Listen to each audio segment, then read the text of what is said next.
Le jour de mon mariage, mon fiancé a glissé ma bague de fiançailles au doigt de son ami d'enfance. Il m'a dit que si je ne rentrais pas dans le rang, il ferait d'elle sa femme. J'ai simplement répondu, d'accord. Le jour où ma bague de mariage a été volée, j'ai dit, d'accord. Au moment où les portes de la salle de réception se sont refermées, les échos persistants des applaudissements ont été absorbés par les lustres en cristal, situés au-dessus de nous. Nous étions dans un hôtel de luxe historique, sur la 5e avenue, à Manhattan. L'allée était entourée de 120 tables rondes, entièrement recouvertes de « mensonges blancs » et de roses couleur champagne doré. Au centre de tout cela, je me tenais debout, vêtue d'une robe d'un blanc pur. Je suis Eleanor Mercer, âgée de 29 ans. Aujourd'hui, j'étais censée épouser Harrison Sterling, un homme avec qui je sortais depuis 7 ans. La cérémonie en était arrivée à l'échange des alliances. L'officiant a parlé d'une voix calme, invitant le marié à présenter l'alliance à la mariée. Harrison a reçu une petite boîte en velours. L'alliance qu'elle contenait était celle que j'avais passé 3 mois à choisir. J'avais visité d'innombrables fois un bijoutier haut de gamme dans le Diamond District, faisant ajuster la largeur et la hauteur de la pierre, afin qu'elle s'adapte parfaitement à mon doigt. Gravées à l'intérieur, en minuscules lettres, se trouvaient mes initiales et celles de Harrison. Alors, mon smartphone a vibré dans ma pochette, mais une seule photo affichée sur l'écran s'est imposée à ma vue. Elle avait été prise la veille, à l'entrée de service de l'hôtel, à 1h17 du matin. Le bras de Harrison était enroulé autour de la taille de son amie d'enfance, Chloé Ashford, la femme qui était censée se tenir à proximité en tant qu'invitée. J'ai levé la tête. Harrison tenait l'écrin de la bague, mais il ne marchait pas vers moi. Son regard a contourné mon épaule et s'est posé sur la section des invités. Chloé, portant une robe blanche, se tenait là. Ses yeux étaient embués de larmes, la faisant ressembler à une biche blessée, que le monde entier aurait maltraitée. Pourtant, sa main gauche était tendue en avant, bien trop naturellement. Chloé, la voix de Harrison a résonné à travers le lieu, via le microphone. C'était une voix douce et mielleuse, que je n'avais jamais entendue pendant les 7 années où j'avais été à ses côtés. Cette bague t'appartenait, depuis le tout début. Les invités aux 120 tables ont collectivement retenu leur souffle. L'officiant s'est figé avec un sourire forcé, et un murmure a éclaté dans les zones réservées à la famille. Ma mère m'a attrapé le poignet. Ses ongles ont transpercé ma peau, provoquant une douleur lancinante, mais le fait que sa main tremblait m'a fait bien plus mal. Harrison a pris la main gauche de Chloé et a lentement glissé l'alliance, destinée à moi, sur son doigt. La taille était étonnamment parfaite. Ce ne pouvait pas être une coïncidence.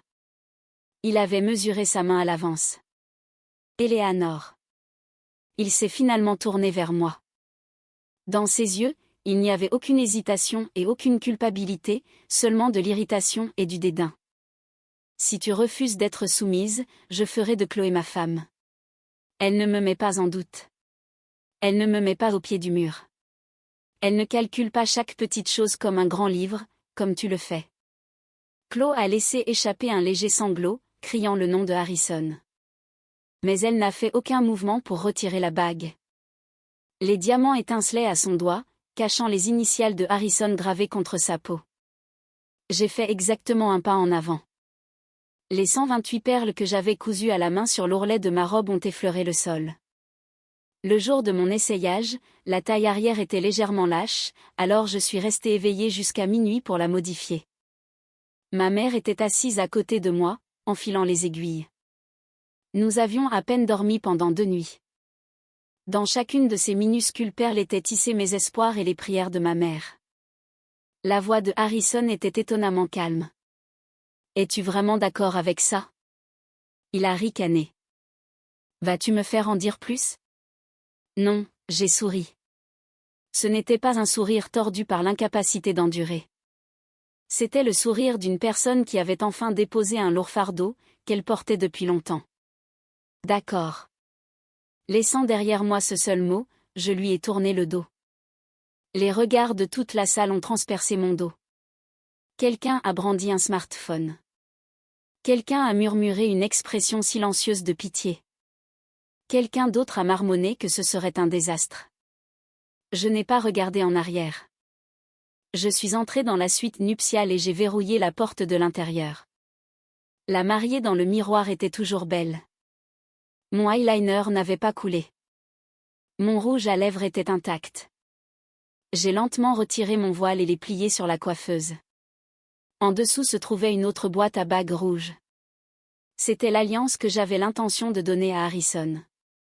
À l'intérieur se trouvait une carte manuscrite.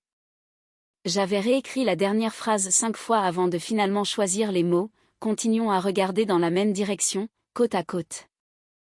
Je n'ai pas ouvert la boîte. J'ai sorti mon smartphone et j'ai composé un numéro enregistré. La personne a répondu au deuxième appel. Mademoiselle Lawson, ai-je dit. Vous n'avez pas besoin d'annuler la réception. Veuillez lancer le plan B, comme prévu. À l'autre bout du fil, Beatrix Lawson, une avocate d'affaires, est restée silencieuse pendant une brève seconde. Vous n'hésitez plus, n'est-ce pas? Je n'hésite pas. Les sterling vont vous écraser, pour de bon. Je sais, ai-je dit, sortant une lourde enveloppe de mon sac. Elle était scellée avec de la cire rouge. Il y a 3 mois, en la préparant, j'avais prié pour que le jour où je devrais l'utiliser n'arrive jamais. Mais une prière n'était qu'une prière. Béatrice, ai-je dit, fixant mon reflet dans le miroir. J'ai fini de me taire, juste pour plaire à quelqu'un d'autre. Compris. Commençons alors. J'ai mis fin à l'appel et j'ai enfoncé mon pouce dans le bord de l'enveloppe. Le bruit du papier qui se déchire a résonné de manière inhabituellement forte dans la pièce silencieuse. À cet instant précis, quelqu'un a appelé mon nom de l'extérieur de la porte. C'était ma mère.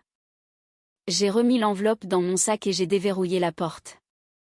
Ma mère se tenait là, dans une élégante robe de soirée bleu marine. Épinglée à sa poitrine se trouvait une petite broche vintage en perles, que je lui avais achetée avec mon premier salaire. C'était quelque chose qu'elle avait cessé de porter des années auparavant, prétextant que le fermoir était cassé. Elle m'a regardé et a serré les lèvres. Allons-y. Ce fut tout ce qu'elle a dit. J'ai hoché la tête. Ce jour-là, je ne me suis pas enfuie de mon lieu de mariage. J'ai commencé à marcher, pour reprendre le contrôle de ma propre vie. L'ancien bureau et 3 mois de préparation. Une Lexus noire attendait dans le parking souterrain de l'hôtel. La personne qui tenait la porte arrière ouverte était Beatrix Lawson. Elle avait une 40aine d'années, vêtue d'un tailleur pantalon gris impeccable, pas un cheveu de travers. Quand elle a vu mon visage, elle n'a offert aucun mot de consolation. Elle a simplement fait un bref signe de tête. Je conduirai. C'était suffisant. Je me suis assise sur la banquette arrière, à côté de ma mère. Lorsque la porte s'est refermée, le tumulte du lieu s'est estompé, transformé en un son lointain. Ma mère avait les 2 mains serrées sur ses genoux. J'ai enveloppé ses mains avec les miennes. Elles étaient aussi froides que de la glace. Éléanore. Oui. Je n'ai rien pu dire là-dedans. Est-ce vraiment bien? Après ce qu'il t'a fait? J'ai secoué la tête. Je t'ai vu trembler. Maman, c'était suffisant. Des larmes ont monté aux yeux de ma mère, mais elle n'a pas pleuré. Ma mère avait toujours été le genre de personne à se redresser d'abord, avant de verser une larme. Elle avait perdu son mari tôt, m'avait élevée en s'inclinant devant les membres de la famille, et avait même essayé de vendre ses vieilles bagues pour recueillir des fonds pour moi, lorsque mon entreprise était en difficulté. La voiture a quitté Midtown et s'est dirigée vers un quartier d'entrepôt miteux de Brooklyn. Nous sommes arrivés à un vieil immeuble de 7 étages. Il y a 3 ans, lorsque j'ai fondé ma start-up technologique, c'était le premier bureau que j'avais loué. Le loyer était de 8 cents par mois. En hiver, le vent soufflait à travers les fissures des fenêtres, et en été, la climatisation ne fonctionnait pas. Harrison n'a jamais visité. Il s'est simplement moqué et a demandé ce que je faisais dans un tel taudis. L'ascenseur principal était en panne, ne laissant qu'un petit monte-charge opérationnel. Laissant ma mère dans la voiture, Béatrice et moi sommes montés au 7e étage. Une lumière d'urgence jaune clignotait dans le couloir, projetant de longues ombres à nos pieds. Lorsque j'ai déverrouillé la pièce, un vieux bureau, des piles de carton blanc et un ordinateur portable non ouvert sont apparus. Épinglés à un tableau blanc sur le mur se trouvaient des photographies, des chronologies, des virements bancaires, des copies de registres d'entreprise et des reçus d'hôtel. Des marqueurs rouges et bleus étaient utilisés pour tracer des lignes, encercler des détails et écrire des annotations. Béatrice s'est arrêtée devant le tableau. « Tu te préparais à ce point depuis 3 mois ? Pourquoi il y a 3 mois ? J'ai répondu en ouvrant une boîte en carton. Le jour où il m'a dit que je ne comprendrais tout simplement pas. Le 12 mars, une date inoubliable. Ce jour-là, à 15 heures, Harrison m'a envoyé un SMS, disant qu'il travaillerait tard. Le prenant au mot, j'avais commencé à mijoter des travers de bœuf braisé. Mais ce soir-là, j'ai aperçu sa voiture dans un parking souterrain de Tribeca. L'heure d'entrée était 16h45. La voiture était garée sous le bâtiment de la firme de design, où Chloé travaillait. J'ai pris une photo et l'ai envoyée à Harrison. 6 minutes plus tard, il a répondu, affirmant qu'il venait juste la chercher, car sa voiture était en panne. Il est rentré à 23h ce soir-là. J'avais placé le ragoût froid sur la table à manger. Il a pris une bouchée et a froncé les sourcils. C'est froid. Il aurait été chaud si tu n'avais pas été en retard. Il n'a pas remis en question le sens de ma réponse. Il a pris une douche, les cheveux encore mouillés, a regardé la photo imprimée que j'avais laissée sur la table, avant de finalement s'asseoir en face de moi. Éléanore, Chloé et moi nous connaissons depuis plus de 20 ans. Elle est comme une petite sœur du quartier. Tu ne le comprendras peut-être pas, mais des relations comme ça existent. Si vous êtes ensemble depuis 20 ans, pourquoi ne l'as-tu pas épousée ? Il n'a pas répondu. Après un long silence, il a parlé d'une voix basse, les choses ne sont pas si simples. Il est ensuite allé dans son bureau à domicile et a verrouillé la porte de l'intérieur. Tard dans la nuit, je pouvais entendre sa voix filtrer à travers la porte, alors qu'il parlait à quelqu'un au téléphone. Je ne pouvais pas entendre le contenu exact, mais je pouvais évaluer la température de son ton. Il manquait l'irritation qu'il me dirigeait. Au lieu de cela, il dégageait une chaleur douce et réconfortante, destinée à Chloé. Cette nuit-là, j'ai écrit la première ligne dans mon bloc-notes numérique sécurisé, « S'il ne revient pas, je marcherai seul ». Cela a commencé comme une simple note, mais à partir de ce moment-là, j'ai rassemblé les preuves, pièce par pièce. Relevé GPS, reçu d'hôtel, données récupérées de messages supprimés, registre d'entreprise. J'ai suivi les fonds transférés du compte bancaire personnel de Harrison vers un compte tiers. Chloé était sa maîtresse principale, mais elle n'était pas la seule. Il y avait une autre femme, avec qui il avait séjourné dans une station de ski à Aspen. Des voyages d'une nuit dans une maison de plage dans les Hamptons, et des frais de carte de crédit tard dans la nuit, pendant ses voyages d'affaires. Il m'a appelée une femme autoritaire, mais les choses qu'il me cachait étaient beaucoup plus nombreuses. Béatrice a feuilleté un dossier sur le bureau. Ceci est l'accord prénuptial supplémentaire, que Harrison a essayé de te faire signer. Correct ? Oui. Le contenu est hautement malveillant. Droit de gestion conjoint de toutes les nouvelles technologies, modèles de données clients et algorithmes de notation de crédit, générés dans les 2 ans suivant le mariage. Ce n'est pas un contrat de mariage standard. Il a dit que c'était pour que nous puissions nous soutenir mutuellement, en tant que mari et femme. J'ai ri. Il n'y a pas de phrase plus commodément abusée que « se soutenir mutuellement en tant que mari et femme ». Béatrice a fermé le dossier. Et l'auteur initial de ce projet est Chloé Ashford. Oui, elle a oublié de supprimer les métadonnées de l'historique des révisions.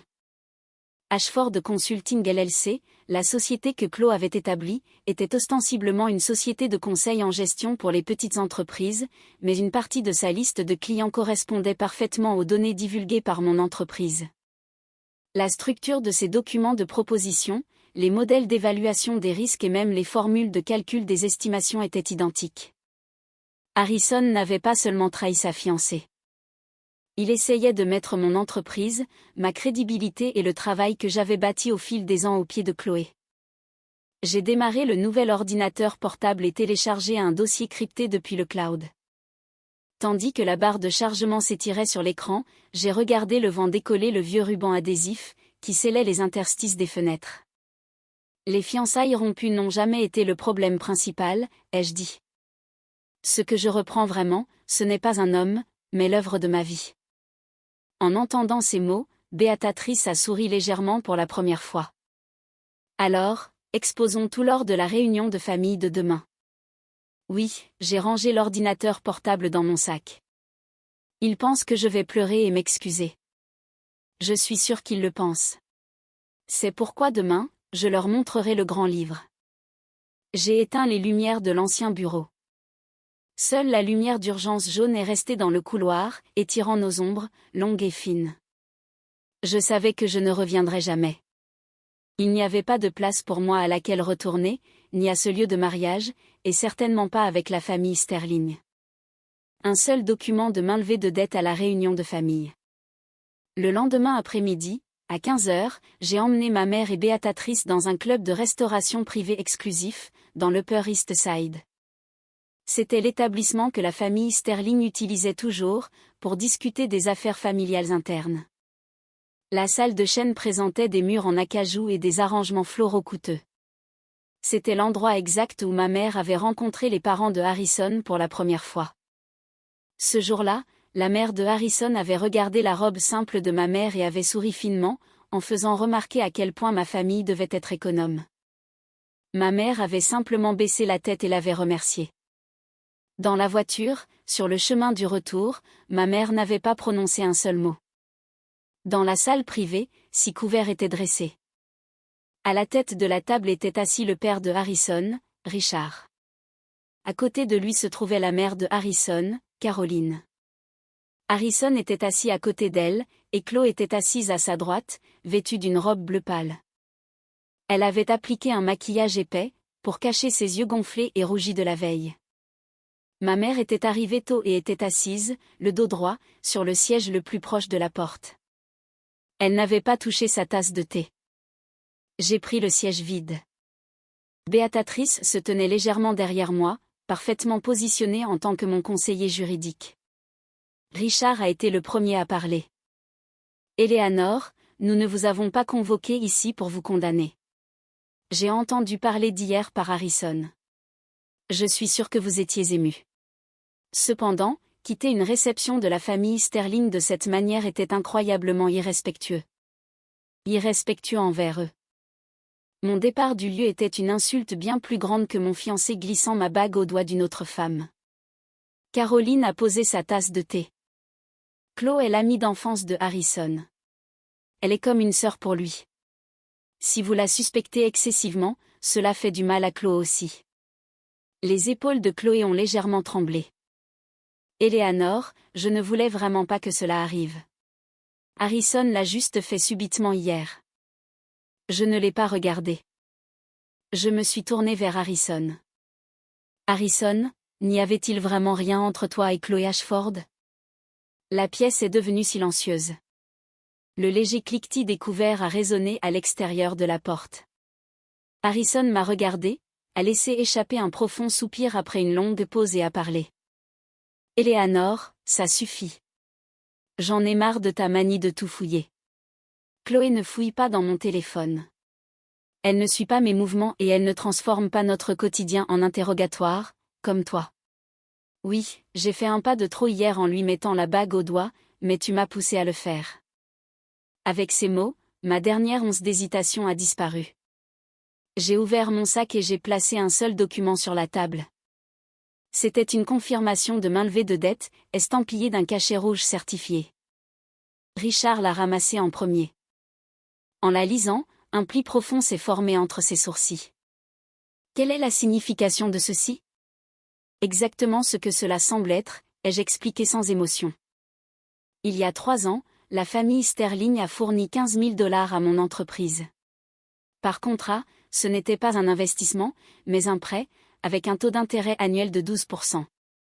Sur 3 ans, j'ai remboursé le principal et les intérêts, pour un total de 17 685 $. Le mois dernier, j'ai reçu cette confirmation de mainlevée du service juridique des Sterling. Le visage de Caroline a changé de couleur. Pourquoi rembourseriez-vous quelque chose comme ça, à la lettre? Si ce n'était pas pour ces 15 000, votre entreprise n'aurait jamais démarré. Oui, c'est pourquoi je suis reconnaissante et c'est pourquoi je l'ai remboursé en totalité, y compris les intérêts. Je l'ai regardé directement. Mais Caroline, vous ne pouvez pas facturer des intérêts à quelqu'un et l'appeler plus tard de la charité. Si vous attendiez un remboursement, c'était une dette. Si vous vouliez appeler cela une faveur, vous n'auriez pas dû en faire un contrat de prêt en premier lieu. Les lèvres de Caroline ont tremblé. Ma mère, assise à côté de moi, a pris une petite inspiration. Ma mère s'était toujours sentie inférieure à la riche famille Sterling. Ils avaient aidé à financer ma start-up, présenté un médecin de premier plan lorsqu'elle a été hospitalisée, et avancé une partie des frais de mariage. À cause de cela, elle croyait que nous n'avions d'autre choix que de garder la tête baissée, quoi qu'on nous dise. Mais elle avait tort. Nous avions rendu tout ce que nous avions reçu. Le prêt était remboursé. Les honoraires du médecin avaient été réglés en totalité, au tarif standard, et les dépenses de mariage avancées avaient été entièrement remboursées. La famille Sterling n'avait plus aucune raison de nous mépriser. Richard a posé le document sur la table. Éléanore, était-ce votre plan depuis le début? Non, pas depuis le début. J'ai sorti une copie d'un projet de contrat. Cela a commencé le jour où Harrison a exigé ma signature sur cet accord prénuptial supplémentaire. Richard a regardé son fils. Harrison, qu'est-ce que c'est? L'expression de Harrison a légèrement changé. C'est juste un contrat de mariage standard, un arrangement normal, pour gérer nos biens communs après le mariage. Ce n'est pas standard, a interjecté doucement Béatatrice. Ce projet énumère explicitement les droits de gestion conjoints sur les modèles propriétaires d'évaluation de crédit client d'Eleanor, les systèmes de risque de la chaîne d'approvisionnement et les algorithmes d'investissement. Cela dépasse considérablement la portée d'un accord de biens matrimoniaux standard. J'ai parlé à Harrison. Tu m'as dit que c'était pour que nous puissions nous soutenir mutuellement, en tant que mari et femme. Mais quand j'ai vérifié l'historique des révisions du projet, l'auteur initial était Chloé. Le visage de Chloé est instantanément devenu blanc. C'est un malentendu. J'ai juste formaté le document pour lui. Le formatage n'implique pas de lister les actifs essentiels de mon entreprise, élément par élément, a poursuivi Béatatrice. Les données électroniques ont été authentifiées avec un horodatage par une agence tierce. Elles sont entièrement recevables comme preuve dans un procès. L'atmosphère dans la pièce a complètement changé. Finalement, ils ont réalisé ce qui se passait. Ce n'était pas un litige familial, causé par une mariée qui fait une crise de colère. C'était une affaire d'espionnage industriel et de concurrence déloyale. J'ai placé un troisième document sur la table.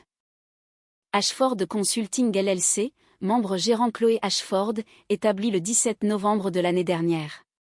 Capital de départ, $10 000, dont $4 700 ont été virés du compte personnel de Harrison, via un compte intermédiaire appartenant au cousin de Chloé. Chloé a commencé à trembler. Éléanore, c'est un malentendu. Je voulais juste créer ma propre entreprise. Harrison m'a seulement un petit peu aidé. Je n'ai jamais eu l'intention de te voler quoi que ce soit. J'ai sorti mon smartphone et j'ai lancé un enregistrement audio. La voix de Chloé a rempli la pièce. Harrison, es-tu sûr que nous ne nous ferons pas prendre? Éléanore est douée avec les chiffres. Et si elle se rend compte que ma liste de clients chevauche la sienne? Puis la voix de Harrison. Elle est trop occupée par les préparatifs du mariage. Elle ne le remarquera pas maintenant. Même si elle le fait, je la ferai taire. Éléanore déteste par-dessus tout faire des scènes. Une fois que nous serons mariés, je te transférerai progressivement les droits de gestion. Elle est têtue, mais à la fin, elle n'aura pas d'autre choix que de me les laisser. L'enregistrement s'est arrêté. Personne n'a dit un mot. Les lèvres de Chloé tremblaient, et le sang avait déserté le visage de Harrison, alors qu'il me regardait fixement. Richard a serré les poings, et Caroline a agrippé sa poitrine. Je les ai tous regardés. Vous pensez que vous avez ruiné mon mariage hier, mais vous vous trompez. Il était brisé il y a longtemps. Le jour où Harrison a dit son premier mensonge, le jour où je l'ai cru, le jour où vous avez tous pris mon silence pour de la faiblesse, il était déjà brisé. Richard était un homme d'affaires, un homme qui prenait des décisions basées sur les profits et les pertes, et non sur les émotions. Il a immédiatement baissé la voix. Eleanor, énoncez vos conditions, des excuses, un règlement. Si nous pouvons résoudre cela par la discussion, la famille Sterling est prête à négocier. J'ai 4 conditions. J'ai placé sur la table un avis juridique formel, rédigé par mon avocat. Premièrement, Harrison et Chloé émettront des excuses publiques, admettant l'humiliation à la réception et le détournement de secrets commerciaux. Deuxièmement, Ashford Consulting LLC sera liquidé, et toute utilisation des données, modèles et listes de clients de mon entreprise cessera immédiatement. Troisièmement, le paiement de $350 000 en dommages directs et pertes de profit. Quatrièmement, Harrison renoncera définitivement à toute réclamation future sur les actifs de mon entreprise. Caroline a hurlé. $350 000 ? Vous avez perdu la tête ? Si cela va au tribunal, le montant augmentera. Chloé a attrapé la manche de Harrison. Harrison, dit quelque chose. Je ne peux pas payer ça. C'est toi qui m'as dit de créer l'entreprise. Tu m'as donné les dossiers. Tu as même dit que me donner la bague était ta façon de réparer les choses. Harrison n'a pas repoussé sa main. À ce moment-là, Chloé a enfin semblé comprendre. L'affection d'un homme n'est belle que lorsqu'il n'a pas à prendre de responsabilité.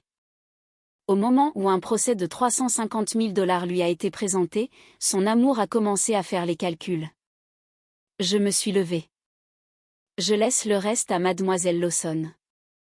Tandis que je marchais vers la porte, Harrison a appelé mon nom. Eleanor, vas-tu vraiment aller aussi loin ?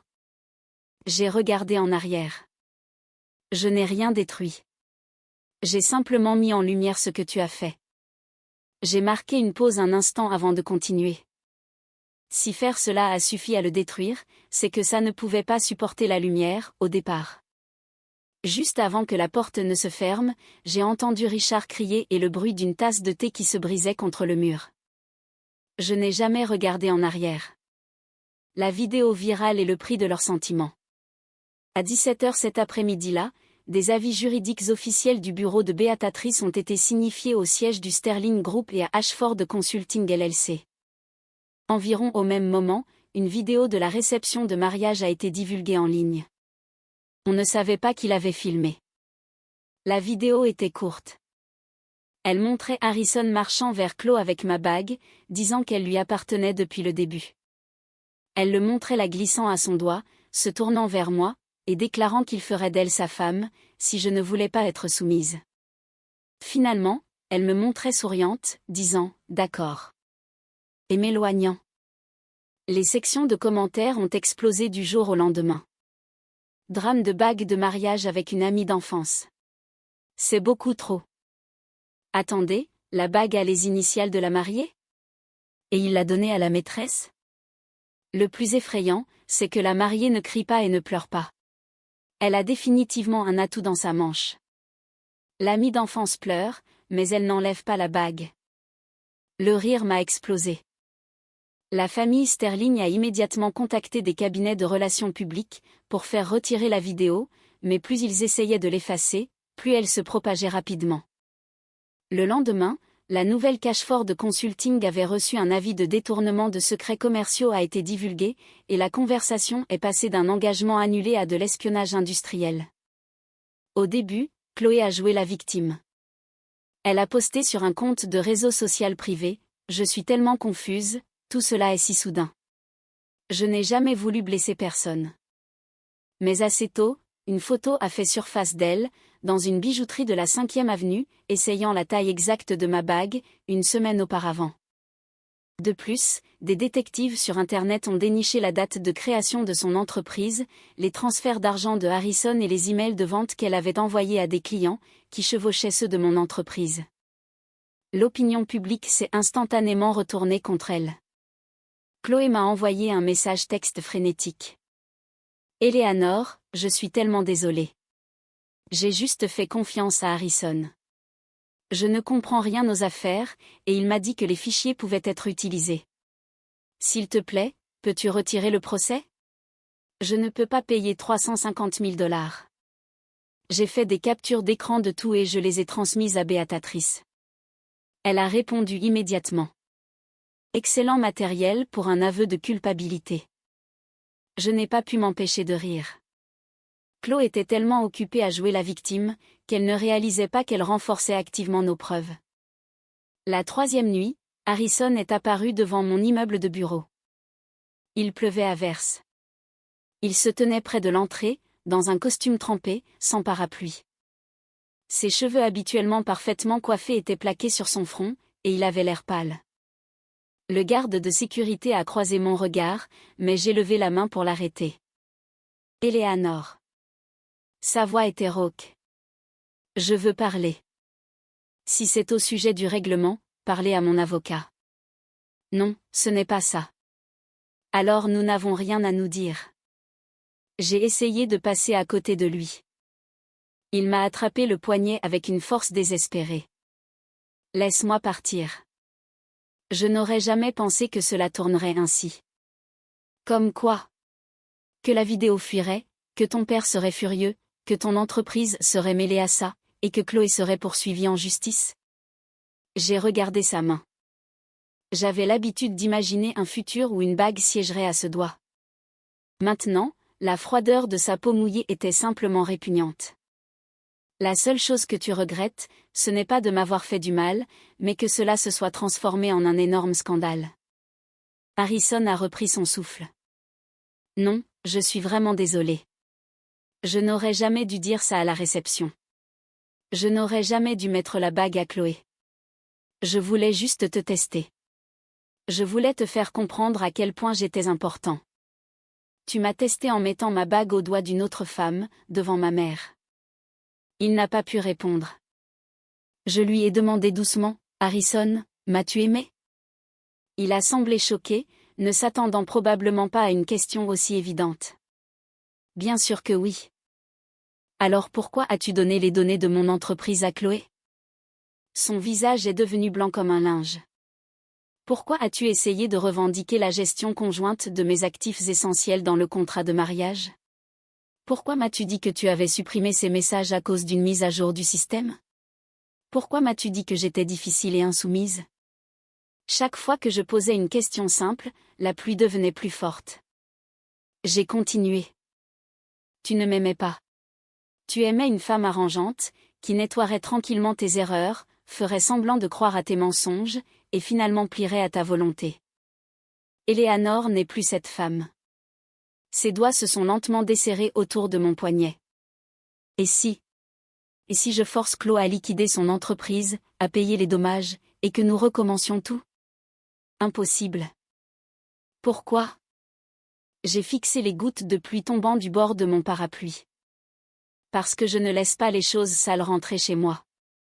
Ces mots ont dû être plus lourds pour lui que n'importe quelle insulte. Harrison s'est figé sous la pluie. La bague était à toi, a-t-il marmonné, mais elle a été mise sur la mauvaise main. Je t'en achèterai une nouvelle. Quel que soit le design que tu veux. Ce n'est pas une question de bague. Je me suis retournée et j'ai marché vers ma voiture. Il a appelé mon nom d'une voix basse, une dernière fois, mais je n'ai pas regardé en arrière. Le procès a commencé 2 mois plus tard. La famille Sterling a engagé un cabinet d'avocats d'affaires de renom de Manhattan. Chloé a engagé un avocat distinct. Dès le départ, ils n'étaient pas sur le même bateau. Les Sterling ont essayé de faire peser toute la responsabilité sur Chloé. Alors que Chloé affirmait que Harrison lui avait remis les documents. Nous avons présenté nos preuves méthodiquement, l'historique du routage des données, les journaux de modification dans le cloud, les horodatages de création du projet de contrat de mariage, le flux de fonds, les enregistrements GPS de voitures, les reçus d'hôtel et les fichiers de synchronisation automatique, trouvés sur un ancien compte de réseau social. Harrison pensait avoir abandonné ce compte, il contenait plus que de simples enregistrements de lui envoyant des données à Chloé. Il contenait ses messages avec d'autres femmes. Le complexe de ski d'Aspen, la maison de plage des Hantons, les reçus de taxi de fin de soirée. L'expression de Chloé s'est effondrée. Elle devait penser qu'elle était la seule et unique de Harrison, mais elle aussi n'était qu'une autre option, commodément choisie. À la barre des témoins, Chloé a finalement craqué. Je ne suis pas la seule fautive. Harrison m'a dit. Il a dit qu'une fois qu'il aurait épousé Eleanor, les actifs de son entreprise deviendraient les siens. Il m'a dit que je n'avais qu'à monter l'entreprise d'abord. Le juge lui a ordonné de se calmer, mais elle a sorti son smartphone. J'ai un enregistrement. Les avocats des Sterling ont pâli. Harrison a crié son nom. L'audio diffusé dans la salle d'audience l'a complètement anéanti. Eleanor n'est pas la priorité. Elle est têtue. Mais une fois que nous serons mariés, je gérerai les actifs de son entreprise. Il suffit d'utiliser son modèle pour développer votre entreprise d'abord. Je vous canaliserai les ressources des Sterling plus tard. La salle d'audience est devenue silencieuse. J'ai écouté sa voix, comme si c'était un objet venu d'une planète lointaine. Autrefois, je n'avais jamais douté d'un avenir où je rentrerais chez moi, auprès de cet homme. J'avais mémorisé ses grains de café préférés, repassé ses chemises avant ses voyages d'affaires, et fait du shopping avec ma mère, pour choisir un cadeau d'anniversaire pour le sien, mais tout ce temps, derrière mon dos, il discutait de la façon de dépecer mon entreprise. Béatatrice a chuchoté, nous soumettrons ceci comme preuve corroborante. J'ai hoché la tête. Le résultat a été décidé ce jour-là. Le jugement a déclaré Ashford Consulting responsable de contrefaçon de secrets commerciaux et de concurrence déloyale, ordonnant le paiement de $300 000 en dommages directs, perte de profit et frais d'enquête. Harrison a été reconnu solidairement responsable en tant que figure centrale de la fuite de données et de la conspiration de contrefaçon. Parallèlement, le conseil d'administration du Sterling Group a annoncé la suspension de Harrison de ses fonctions exécutives. Entouré de journalistes sur les marches du tribunal, un microphone m'a été tendu. Mademoiselle Mercer, êtes-vous satisfaite du verdict? Je suis satisfaite. Ressentez-vous toujours de la colère concernant ce qui s'est passé à la réception de mariage? J'ai réfléchi un instant. Je ressens de la gratitude, les journalistes ont murmuré, perplexes. S'il n'avait pas agi comme il l'a fait à la réception, j'aurais peut-être gaspillé un peu plus de mon temps. Je suis reconnaissante d'avoir pu limiter mes pertes rapidement. Ce soir-là, les titres sont parus. PDG femme qui a perdu son fiancé à l'hôtel riposte au tribunal. Loué pour avoir limité ses pertes rapidement, un commentaire. Héritier Sterling suspendu. Je n'ai pas lu les articles jusqu'à la fin. J'ai posé mon smartphone face contre terre et j'ai appelé ma mère. J'ai gagné. La voix de ma mère s'est étranglée à l'autre bout. Bienvenue, Eleanor. Oui. J'ai regardé par la fenêtre. La pluie avait complètement cessé. J'accepte tes excuses, mais je ne te pardonne pas. Après le verdict, Chloé est venue à mon immeuble de bureau exactement une fois. Elle portait un manteau blanc. L'aura douce et rayonnante qu'elle possédait à la réception avait disparu. Ses joues étaient creusées, et de lourdes cernes sombres sombraient sous ses yeux. Alors que je sortais du hall, elle s'est immédiatement précipitée. Eleanor. Sa voix était épaissie par les larmes. J'ai réalisé à quel point j'avais tout gâché. J'ai été trompée par Harrison. Je suis aussi une victime. Je me suis arrêtée de marcher. Une victime? Oui. Il m'a dit que son mariage avec toi n'était que sur le papier. Il a dit que tu n'étais qu'une nécessité commerciale et que j'étais celle qu'il aimait vraiment. Il a dit que prendre les dossiers de l'entreprise était acceptable, car ils seraient les siens une fois que vous seriez mariés. Chloé, je l'ai interrompu. Tu n'es pas une victime. Son visage s'est figé. Quand tu as utilisé mes données pour démarcher des clients, tu n'étais pas une victime. Quand tu t'es tenue à ma place d'honneur à mon mariage, pleurant mais refusant d'enlever ma bague, tu n'étais pas une victime. Quand tu as envoyé des propositions sous le nom de ton entreprise à mes clients, tu l'as fait de ton plein gré. Maintenant que tu ne peux plus assumer les coups, tu veux juste te ranger de mon côté. Ses lèvres ont tremblé. Alors, qu'est-ce que je suis censée faire? C'est ton problème. Je l'ai laissé là et j'ai commencé à marcher. J'ai entendu des sanglots derrière moi, mais je ne me suis pas retournée. Les larmes ne lavent pas tout. Les larmes versées tout en s'accrochant à des biens volés ne sont rien d'autre que de l'apitoiement. La dernière fois que Harrison est venu me voir, c'était 6 mois plus tard. C'était le jour où mon entreprise a clôturé sa série B de financement et a tenu une conférence de presse. Alors que je marchais vers ce parc, après avoir quitté le lieu, il se tenait à côté d'une vieille berline. Il avait perdu du poids. La confiance et l'attitude arrogante qu'il utilisait autrefois pour me mépriser avaient complètement disparu.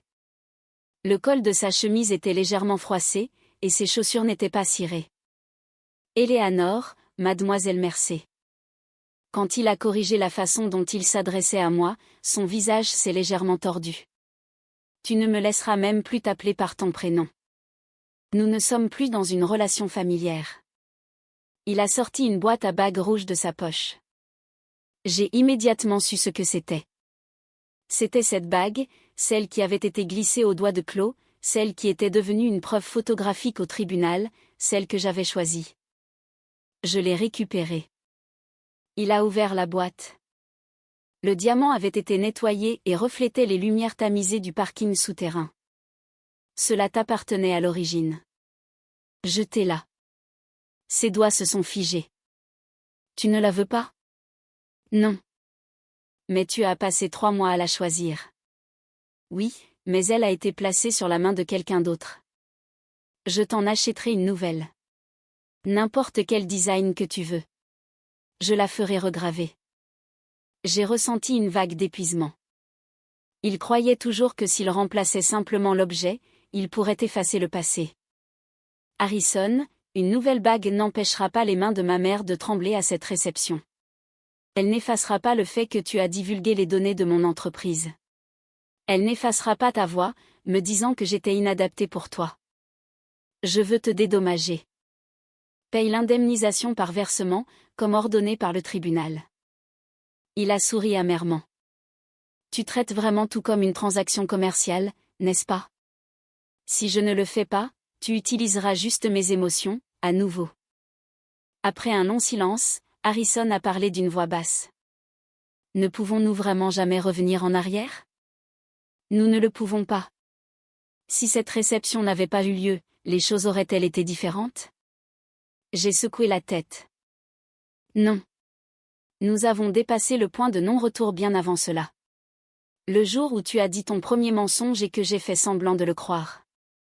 Le jour où tu as pris mes compromis pour de la faiblesse. Le jour où tu as essayé d'utiliser mon travail acharné comme tremplin pour quelqu'un d'autre, c'était déjà fini, à ce moment-là. Une larme est tombée de son œil. J'ai regardé cette larme et j'ai réalisé que mon cœur n'avait pas vacillé le moins du monde. C'était étrange. Dans le passé, s'il avait l'air un peu fatigué, je m'inquiétais, choisissais mes mots avec soin, et ravalais mes propres sentiments pour ne pas le blesser. Maintenant, je pensais simplement, ah, alors ce Vince sait aussi ce que c'est que la douleur. Éléanore, je suis désolée. J'accepte tes excuses. Une étincelle d'espoir est revenue dans ses yeux, pendant une fraction de seconde, mais, je ne te pardonne pas. La lumière s'est éteinte. Je suis montée dans ma voiture. Juste avant que la porte ne se ferme, il a appelé mon nom, mais je n'ai pas regardé en arrière. 1 an plus tard, j'ai acheté une nouvelle broche à ma mère. C'était une petite pièce élégante, fabriquée avec de véritables perles de cèdre. Le soir de son anniversaire, je l'ai épinglée à sa robe. Ça a dû être cher. Tu vaux bien ça, et bien plus encore, maman. Ma mère a souri devant le miroir. C'était la femme qui avait porté une vieille broche sur une simple robe bleu marine, serrant ma main, tremblant de peur, le jour du mariage gâché. Elle n'avait plus besoin de se faire petite pour plaire aux autres. Éléanore. Oui. J'ai toujours pensé que je voulais juste que tu aies un bon mariage. C'est tout ce à quoi je pensais. Je sais. Mais maintenant, c'est différent. Mariage ou pas mariage, ça n'a pas d'importance. La seule chose importante, c'est que tu ne te sous-estimes jamais. J'ai serré ma mère par derrière. Je ne ferai plus jamais ça. Promis. Promis. Depuis, j'ai été incroyablement occupée. L'entreprise a connu une croissance rapide. Notre modèle de notation de crédit s'est avéré très efficace pour le financement des petites entreprises, ce qui a conduit à une série de partenariats avec des banques régionales et des sociétés de logistique. L'entreprise que les Sterling avaient autrefois méprisée, comme une petite entreprise de soutien par correspondance, était devenue un acteur majeur de l'industrie. Quelques années plus tard, le jour de notre introduction en bourse, je me tenais sur le balcon de la bourse de New York pour sonner la cloche d'ouverture. Dans la galerie VIP se trouvaient ma mère et Béatatrice. Ma mère portait fièrement sa nouvelle broche en perles, et Béatatrice a levé un verre de champagne, dans son tailleur blanc impeccable. En sonnant la cloche, mon esprit est inexplicablement revenu à ce vieil bureau de Brooklyn, au vent soufflant à travers les fenêtres scellées par du ruban adhésif, à la lumière d'urgence jaune clignotante, à la phrase que j'avais tapée dans mes notes sécurisées, tard dans la nuit, s'il ne revient pas, je marcherai seule. J'étais terrifiée à l'époque. Mes mains tremblaient, mais je l'ai quand même tapé. Je l'ai écrit, j'ai rassemblé des preuves, j'ai examiné les contrats, j'ai remboursé la dette et j'ai demandé de l'aide aux personnes qui comptaient. Les gens ne sont pas forts dès le début. Mais si vous refusez de faire un pas en arrière, jour après jour, au moment où vous vous en rendez compte, vous avancez déjà. Après l'introduction en bourse, j'ai retrouvé Julien Thorne lors d'un événement de réseautage professionnel. Il était associé dans un fonds de fusion-acquisition réputé, connu pour être implacablement froid et redoutable. La première fois qu'il a examiné ma proposition commerciale, il a relevé 47 défauts. J'ai réfuté 31 d'entre eux sur le champ, j'ai ramené les 16 restants à la maison et je les ai corrigés en 2 jours. Lors de notre réunion suivante, il a terminé de lire le document révisé et a dit sans émotion, « Vous êtes tenace, mademoiselle Mercé. Je pensais que vous détestiez faire des compliments, monsieur Thorne. Je complimente les faits. » C'est ainsi que cela a commencé. Ce n'était pas un homme qui enchaînait les belles paroles, mais il lisait chaque document avec une sincérité absolue, s'affrontait impitoyablement avec moi lors des débats, et comprenait que ce dont j'avais besoin n'était jamais du réconfort, mais des options. Un jour, alors que j'étais aux prises avec un accord d'acquisition complexe, il a posé une épaisse pile de dossiers sur mon bureau. « Comment voulez-vous gérer ça, Eleanor ?» Je n'ai pas pu répondre un instant. Harrison avait l'habitude de toujours dire « Tu ne comprends pas. Ne t'en mêle pas, sois juste soumise. » Julien a dit « Comment voulez-vous gérer ça ?» C'était une question qui prouvait qu'il me croyait capable de gagner. Notre romance a commencé très lentement. Béatatrice a plaisanté en disant que notre phase de diligence raisonnable romantique était bien trop longue. J'ai répondu qu'être prudente était parfaitement acceptable. Julien, assis à côté de moi, a hoché la tête, d'un air parfaitement sérieux. Le mariage est un investissement à long terme, après tout. Béatatrice a ri si fort qu'elle a failli renverser son vin. En les regardant, j'ai senti une douce chaleur se répandre dans ma poitrine. Je n'avais plus besoin de confier ma valeur aux bijoux de quelqu'un d'autre. Mais le jour était venu où je voulais à nouveau marcher côte à côte avec quelqu'un. Ce n'était pas une défaite. C'était un nouveau genre de force. Un homme qui n'a pas besoin que vous soyez docile. Julien Thorne m'a fait sa demande en mariage dans la voiture, sur le chemin du retour, après le dîner d'anniversaire de ma mère. Il n'y a pas eu de mise en scène ostentatoire. Nous avions dîné dans une salle privée d'un excellent restaurant avec ma mère, Béatatrice et quelques amis proches. Comme ma mère avait un peu trop bu de vin, nous l'avons d'abord renvoyée chez elle en taxi, et Julien et moi avons marché lentement à travers la nuit de la ville. La brise du début de l'été était merveilleuse, et les feuilles des arbres de la rue bruissaient doucement. Après être monté dans sa voiture, il n'a pas démarré le moteur immédiatement. Eleanor. Oui. Ça te dérange si nous parlons d'autre chose que d'investissement, un instant ? C'est rare, de ta part. Il a souri avec malice et a sorti une boîte de la console centrale. C'était une boîte à bagues bleu marine. J'ai eu le souffle coupé. Le souvenir de mon mariage annulé n'était plus douloureux. Même ainsi, la vue d'une boîte à bagues a doucement effleuré une vieille cicatrice en moi. Une bague peut être une bénédiction, une contrainte ou un instrument d'humiliation. Je le savais trop bien. Julian a ouvert la boîte. La bague était incroyablement simple. Un diamant modeste, serti sur un fin anneau de platine. Gravé à l'intérieur se trouvaient de minuscules lettres, « Eleanor appartient à Eleanor ». Au moment où j'ai vu ces mots, l'arrière de mes yeux est devenu brûlant. Ce n'est pas fait pour te lier. La voix de Julian était basse et directe. Le mariage ne signifie pas que tu dois perdre ton mordant. Tu n'as pas à cacher ta force. Tu n'as jamais à être soumise. Il m'a regardé. Je veux me tenir à tes côtés, non pas devant toi pour te protéger, ni te gérer par derrière, mais être la personne qui regarde la même carte, juste à côté de toi. Je suis restée silencieuse longtemps.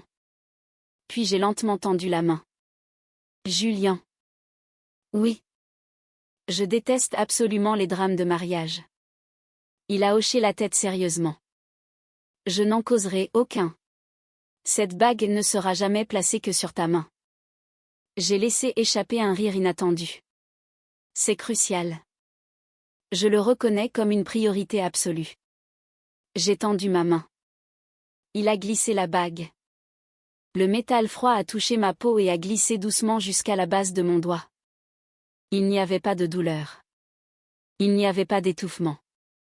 Juste un silencieux dénouement de quelque chose de profond dans ma poitrine. Nous avons gardé le mariage intime. Ce n'était pas dans un hôtel de luxe de Manhattan. Et il n'y avait pas 120 tables. Il s'est tenu dans un petit restaurant de jardin dans la vallée de l'Hudson. Nous n'avons invité que ma mère, Béatatrice, les membres fondateurs de mon entreprise et les amis proches de Julian. Les arrangements floraux étaient simples, blancs, bleus et verts. Je ne portais pas la robe avec les 128 perles cousues à la main. Cette robe était rangée dans une boîte. Je ne l'avais pas jetée, et je ne la détestais pas. Elle avait simplement rempli son but. C'était la robe qui m'avait permis de sortir tout droit de l'endroit le plus misérable de la terre. Ce n'était pas un vêtement de défaite. C'était l'armure que je portais le jour où j'ai repris le contrôle de ma vie. Ce jour-là, je portais une robe blanche légère et vaporeuse. Pas de longues traînes, pas de broderie compliquée, juste une robe simple qui laissait passer le vent. Ma mère a ajusté mon voile. Dans le miroir, ses yeux brillaient déjà de larmes. Eleanor. Oui. Tu as l'air vraiment heureuse aujourd'hui. J'ai regardé ma mère à travers le miroir. Je le suis. Je le suis vraiment. Tu n'as pas peur? Un peu, pour être honnête. Ma mère a souri de soulagement. Si tu peux avancer même quand tu as peur, tout ira bien. Julian attendait sous une arche fleurie. Quand il m'a vu, ses yeux se sont adoucis, juste un peu.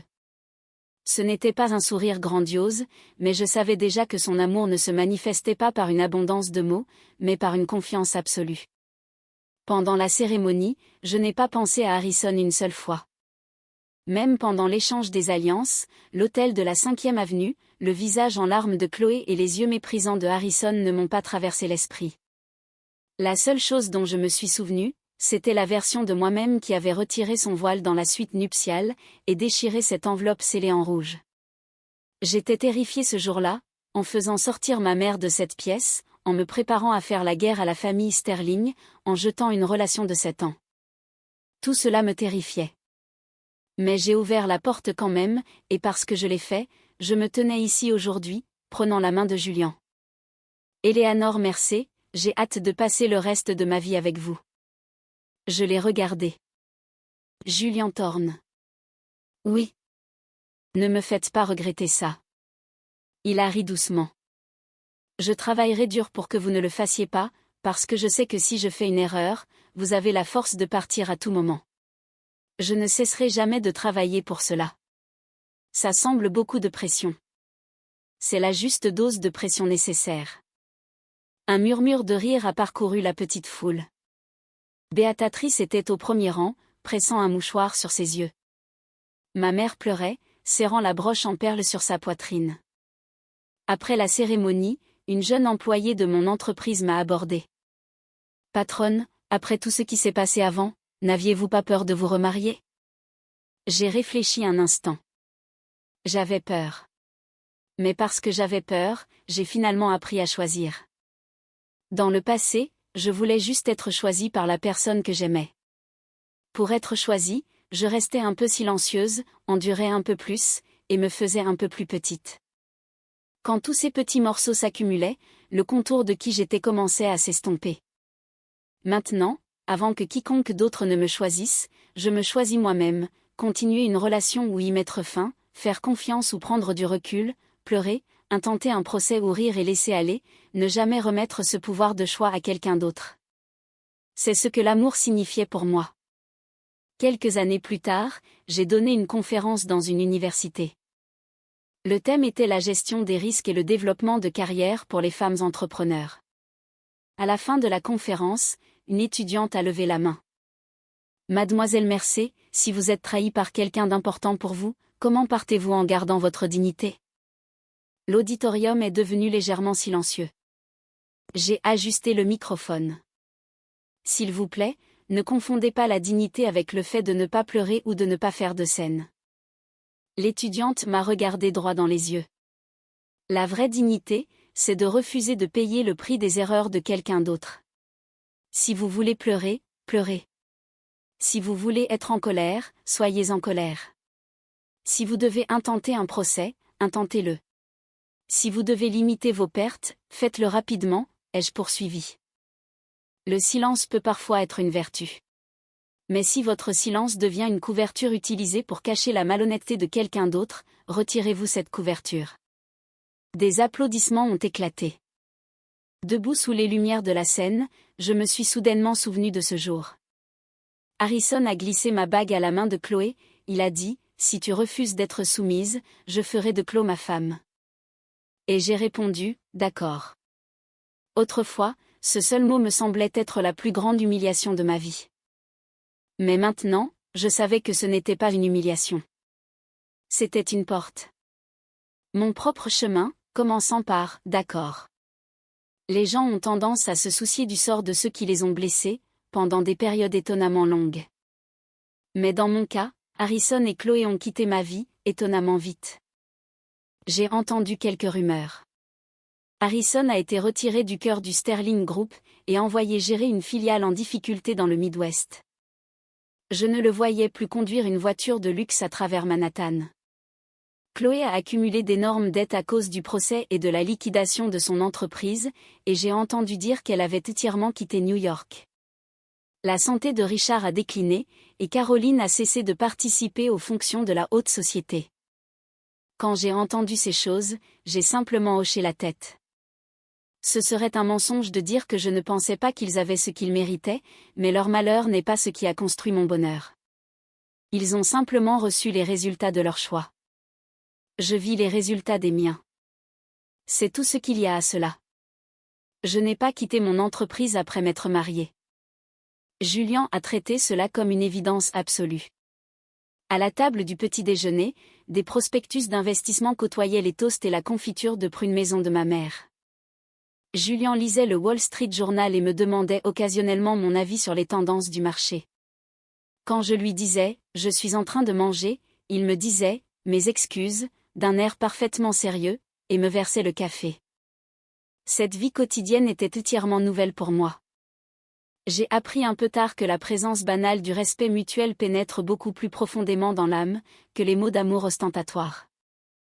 Ma mère aussi a changé. Elle riait beaucoup plus souvent qu'avant. Lors des événements de mon entreprise, elle porte fièrement sa broche en perles. Dans le passé, elle disait qu'elle détestait se faire remarquer et s'asseyait au dernier rang. Maintenant, elle s'assoit au premier rang et applaudit plus fort que quiconque. Un jour, ma mère m'a soudainement dit, « Éléanore, à propos de ce jour à la réception de mariage, oui. » Au début, j'étais tellement frustrée et tellement embarrassée. Je voulais juste disparaître de cette pièce. J'ai écouté en silence. Mais quand tu as dit « d'accord » et que j'ai vu ton dos, alors que tu t'éloignais, j'ai pensé « ah, cet enfant ne peut jamais être brisé par personne. » Ma mère a regardé par la fenêtre et a souri lentement. J'ai réalisé que tout ce que j'avais à faire, c'était de suivre ton exemple. J'ai serré la main de ma mère. Je n'ai pu marcher que parce que tu étais là, maman. Non. Elle a secoué la tête. J'ai pu marcher parce que tu l'as fait. Ces mots se sont tranquillement déposés en moi. Sur le chemin du retour ce jour-là, nous avons acheté les pâtisseries préférées de ma mère. Alors qu'elle dénouait le ruban, elle a ri et a dit « Tu te souviens quand nous ne pouvions même pas nous offrir le luxe de manger quelque chose de sucré ?» En regardant son sourire, j'ai réalisé que le procès n'était pas la seule chose que nous avions gagnée. Nous avions aussi triomphé des jours où la peur nous rendait petites. Je n'ai toujours pas abandonné ce vieil bureau de Brooklyn. Mon entreprise a grandi et nous nous sommes développés dans de magnifiques tours élégantes, mais je continue de renouveler le bail pour cette seule pièce, au 7e étage. Parfois, j'y vais seule. Je remplace le ruban adhésif des fenêtres, j'essuie le vieux bureau et je me tiens devant le tableau blanc. Il n'y a plus de photos de Harrison ou de Chloé. Au lieu de cela, j'ai épinglé la première proposition commerciale de mon entreprise, une copie de notre tout premier contrat signé, un vieux porte-bonheur que ma mère m'avait apporté, et une seule ligne imprimée de mes notes numériques, s'il ne revient pas, je marcherai seule. Chaque fois que je regarde cette phrase, je veux dire à mon moi passé, c'est normal d'avoir peur. Tes mains tremblantes ne sont pas un signe de faiblesse. Elles sont la preuve que tu essaies quand même d'avancer. On m'a un jour demandé par une journaliste, lors d'une interview pour un magazine, « Mademoiselle Mercé, l'incident de vos fiançailles rompues a-t-il été la ruine de votre vie, ou un tournant ?» J'ai ri. Ce fut un tournant déguisé en déclin. Mon seul regret est de ne pas avoir cru en moi plus tôt. Si je pouvais dire une chose à mon moi passé, ce serait « bien joué ». La journaliste a semblé un peu surprise, mais je le pensais vraiment. Je n'étais pas d'une force sans faille ce jour-là. Quand j'ai déchiré l'enveloppe dans la suite nuptiale, mes doigts tremblaient. Quand j'ai tenu la main de ma mère dans la voiture, j'étais au bord des larmes. Juste avant de lancer l'enregistrement dans la salle de chaîne, mon cœur battait si vite que ça me faisait mal. J'ai pris de profondes respirations, encore et encore, dans le couloir du tribunal, mais je l'ai quand même fait. Et parce que je l'ai fait, je suis celle que je suis aujourd'hui. Dans les histoires, on dit souvent que bien vivre est la meilleure vengeance. Je pense que c'est légèrement incorrect. Vous n'avez pas besoin de devenir heureuse par vengeance. Le bonheur n'est pas une arme à brandir devant quelqu'un d'autre. C'est une vie tranquille que vous protégez pour vous-même. Préparez votre café préféré le matin, appelez votre mère, faire face à des problèmes difficiles au travail, confronter des opinions avec Julien, étaler des documents sur la table et débattre avec acharnement, aller faire les courses ensemble le week-end et rire en l'observant inspecter sérieusement la fraîcheur des légumes. Dans ces petits moments quotidiens, je sens que je ne suis plus contrôlée par les erreurs de quelqu'un d'autre. C'est ce que la clôture signifie pour moi. Chaque fois que je bois une tasse de thé chaud à notre petite table de salle à manger familiale, je me dis que le bonheur n'est pas quelque chose que l'on prouve aux autres. C'est quelque chose que l'on reconstruit, pièce par pièce, chaque jour. La dignité bafouée et le temps volé ne reprennent pas forme immédiatement. Mais si vous les traitez avec soin, ils reviendront en toute sécurité dans votre vie. À la fin de ma conférence universitaire, j'ai dit aux étudiants ceci, quand quelqu'un vous dit d'être soumise, si ces mots sont destinés à effacer votre voix, vous n'avez pas à écouter. Quand quelqu'un vous dit que vous ne comprenez tout simplement pas, regardez attentivement pour voir si vous ne comprenez vraiment pas, ou s'ils ne veulent tout simplement pas que vous sachiez. L'amour n'est pas un mot utilisé pour vous rendre petite. Julien se tenait tranquillement au fond de l'auditorium, écoutant. Après la conférence, il m'a tendu un bouquet de fleurs. C'était un bon discours. J'ai simplement dit les faits. C'est exactement pourquoi c'était un bon discours. J'ai souri. Sur le chemin du retour, les lumières de la ville défilaient devant les vitres de la voiture. Attendant à un feu rouge, j'ai regardé ma bague. Les mots gravés à l'intérieur, « Éléanore appartient à Éléanore », ne peuvent pas être vus de l'extérieur, mais je sais qu'ils sont là. Je sais que ces mots cachés ne me lient pas, mais me permettent plutôt de me tenir fièrement, telle que je suis. Depuis, de jeunes femmes m'ont sollicité à plusieurs reprises pour des conseils. Un fiancé agissant de manière suspecte. Un patron qui tente de s'approprier le mérite de leur travail. Un membre de la famille qui leur dit qu'une femme trouve le bonheur en endurant un peu plus. Les formes des histoires varient, mais la racine est toujours la même, quelqu'un utilise leur silence à son avantage. Je leur dis toujours la même chose, vous n'avez pas à devenir forte immédiatement. Vous n'avez pas à vous battre parfaitement, mais s'il vous plaît, ne faites pas semblant de ne pas avoir vu ce que vous avez vu. Un sentiment de malaise est une alarme que votre cœur déclenche avant toute autre chose. Vous les aimez, alors vous voulez leur faire confiance. Vous êtes ensemble depuis longtemps, alors vous ne voulez pas rompre. Vous ne voulez pas causer de problèmes aux gens autour de vous. Ces sentiments sont tout à fait naturels, mais vous ne devez jamais céder votre vie pour protéger les mensonges de quelqu'un d'autre. Moi aussi, je pensais être une femme froide, pour avoir rassemblé des preuves, mais maintenant je sais mieux. Celui qui est froid, c'est la personne qui vous a donné une raison de douter d'elle. Celui qui est cruel, ce n'est pas la personne qui confirme la vérité, mais la personne qui cache la vérité, pour exploiter la vie de quelqu'un d'autre. Tenir des registres pour se protéger n'est pas un échec de l'amour. C'est une préparation pour ne pas renoncer à soi-même.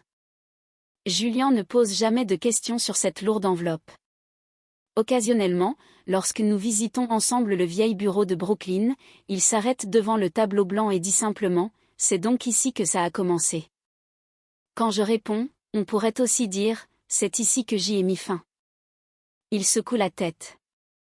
Non, c'est ici que tu t'es réinitialisé. Quand j'ai entendu ces mots, j'ai un peu pleuré. Il a fait semblant de ne pas remarquer mes larmes. J'ai enfin appris à appeler cette gentillesse de faire semblant de ne pas remarquer l'amour. C'est pourquoi je n'ai toujours pas jeté cette vieille enveloppe. Je n'ai plus besoin de ce qu'elle contenait. Le procès est terminé. Les dommages ont été payés. Mais chaque fois que je regarde son bord déchiré, je me rappelle que je suis libre aujourd'hui, parce que la version de moi d'alors, tremblant de peur, a quand même réussi à la déchirer.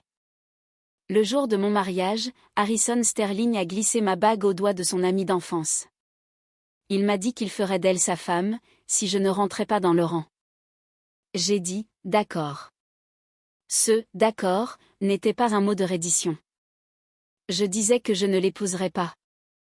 Je disais que je n'avais plus besoin de lui. Je disais que je reprendrais tout ce qu'ils avaient essayé de me voler, pièce par pièce. Et je disais qu'à partir d'aujourd'hui, je suivrai mon propre chemin. Je n'hésite plus. Je ne suis plus un personnage secondaire dans l'histoire de quelqu'un d'autre. Le pouvoir de tourner la page, la voix pour déclarer la fin, tout cela m'appartient entièrement. Je suis Eleanor Mercer. Je suis une femme qui, le jour de son mariage, a vu sa bague volée et remise à une autre femme par son fiancé, et qui pourtant, s'est tenue droite et est sortie sous le regard de toutes les personnes présentes. Après cela, j'ai protégé mon entreprise, gagné mon procès, protégé ma mère et retrouvé la force d'aimer quelqu'un à nouveau. Je ne suis pas une femme qui se recroqueville quand on lui dit d'être soumise. Je suis astucieuse. Je suis déterminée et je suis un être humain, digne d'être chaleureusement aimé, exactement tel que je suis. Et à partir de ce jour, je continuerai à choisir ma propre vie, de mes propres mains.